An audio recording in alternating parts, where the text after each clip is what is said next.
I think it's kind of obvious if you watch my channel or even look at the name of my channel that I absolutely believe in silver. And to be honest with you, even at $30 or $31 an ounce, which is where round silver is floating right now, I believe silver is undervalued. But there are people that think the opposite. They think that 30 or 31 or even $25 an ounce silver is a little bit too high of a price. For example, I just got this comment from my video I did the other day, and he said, I feel like silver over $25 is expensive. Well, obviously I disagree with that comment, but I did want to at least give it some time to look into it and see maybe where he's getting that from. And what I found today may actually surprise you. So do me a favor and stick with me. I'm going to show you some somewhat eye-opening things if you believe that silver is underpriced. Maybe you'll agree or disagree afterwards. We'll have to find out. But do me a favor before we do, go down below, make sure you're subscribed and help this channel get to over 200,000 subscribers because we're almost there and I'd love for you to be one of them. My channel is sponsored by SDBullion.com. New customers can get their first order of gold or silver at spot by going to SDBullion.com/new.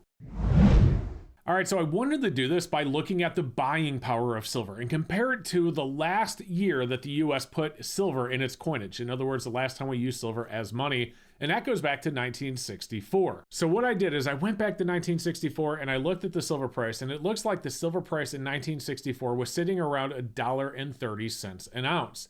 Then I went ahead and looked at home prices. I looked at the cost of a dozen of eggs, and I looked at the price of gasoline. And what I wanted to do is see how many ounces of silver you needed to buy a house, how many gallons of gas you could get for an ounce of silver, how many dozens of eggs could you get for an ounce of silver in 1964, and how many can you get today, or how many ounces would it take to buy a house today, because obviously a house is way more expensive than an ounce of silver. So this is what I did. So we can see 1964 silver price was sitting at around $1.30 an ounce. This is a historical chart going all the way back, you know, and then it continues on to 1970, and there's other charts to continue on from that. So I did that first. Then we looked at the average, or the median, I should say, home price.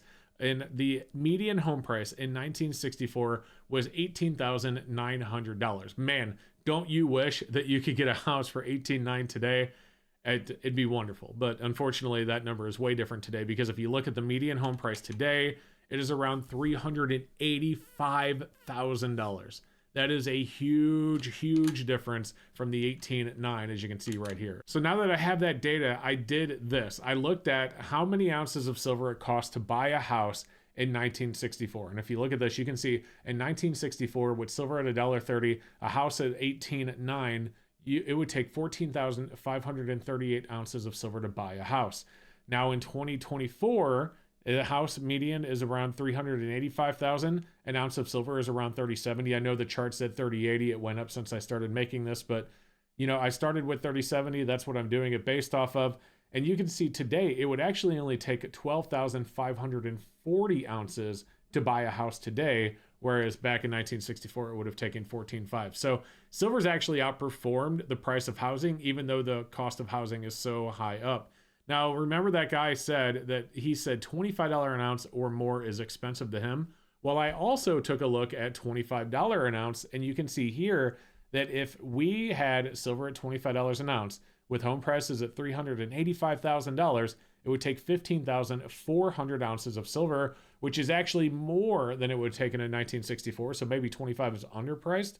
But if you're looking at it just based on silver keeping up with inflation, comparing it to what silver could have got you back then versus what it can get you today, it does appear that silver might be a little bit overpriced at $30.70. Now, I'm going to show you some other stuff as well, so stick with me, but I did want to say that there are other factors, in my opinion, to go into silver being more valuable today than it was back then. So in 1964, silver was used for just a few things. It was used for jewelry, it was used for like flatware, like sterling silverware, and it was used for like photos, like photovoltaic technology. Old photos used a lot of silver, you know, mirrors, stuff like that. Today, it is used in basically every major electronic that exists. It's used in EVs, it's used in solar, it's used in so many things that there is a much, much, much greater industrial demand for silver than there was back then. So you can't just compare the value of silver based on what it's worth, you know, in trade for goods and services. You also need to look at its increased demand, which is why I think that even at $30, silver is probably underpriced. And I think it's going to continue to be underpriced as the demand for silver continues to decrease over time. And the next thing I want to show you is gas price. So let's take a look at the gallon of gas. You always hear about the gallon of gas for a quarter in 1964. Well, it was a little bit more complicated than that because, as you can see, the gallon of gas in 1964 averaged to around 30 cents. Now, obviously, it's going to vary in different parts of the country, but 30 cents a gallon is roughly the average in the US. So in reality, you would need more like 3 dimes, not just 1 silver quarter. Still, I mean, it's pretty good, and I'm going to show you that. So let's take a look. You can see gas today is actually sitting at around $3.06. Now, I know that varies, based on the part of the country I'm in. For example, or you're in, I should say. For example, where I live, it's actually cheaper than 306, but obviously out west, like California, it's quite a bit higher. But 306 is that average. So I took those numbers. I took the price of gas, as you can see right here, at 30 cents per gallon, and of course the price of gas today at 306. And this is what we get. So you can see 1964, you would have gotten 4.33 gallons of gas for an ounce of silver. So today, that number has more than doubled. So today you could get over 10 gallons of gas based on the national average for 1 ounce of silver. So again, the guy who said $25 an ounce is expensive, I mean, if you're just looking at it based on just its power or its value against goods and services that you can buy with it. In other words, how strong it is for trade, what you can get in labor, what you can get in retail, what you can get in goods and commodities. But like I said, remember, there are other factors that make silver more valuable than it was back then. But let's go ahead and say $25 an ounce. Like he had said, well, if we open up the $25 an ounce, you can see that you actually still get 8.17 gallons of gas for an ounce of silver, even at 25. So even at $25 an ounce, silver has way outperformed the cost of gas. Even when gas was like approaching $4 an ounce as a national average, silver is still outperforming the gallon of gas back then. So again, this guy, to the point of just looking at it based on its value against goods and services, is still correct. But there's one more commodity I want to take a look at, and that is the price of a dozen eggs. Now we're looking at this chart, and I know most of you can't read it, but fortunately Photoshop is a thing, and we were able to zoom it in for you. So you can see in 1964, the cost of a dozen eggs was around 31.9 cents. We're just going to call it 32 cents per dozen. Again, could you imagine if we could get that today? But unfortunately we can't, because if you look at the cost today, you can see a dozen eggs today is around $3.37 per dozen. So again, the numbers have went up dramatically. But how does that look if we compare it? Well, keep in mind, a gallon of gas and a dozen of eggs were really close to each other back then, just like they kind of are today. So the disparity is going to be pretty close to what we just looked at with gas. But let's take a look anyway. A dozen eggs at 32 cents with silver at $1.30 means that you can get 4.06, basically 4 dozen eggs for $1.30 or for an ounce of silver. Versus 2024, an ounce of silver is going to get you more than double that at 9.11.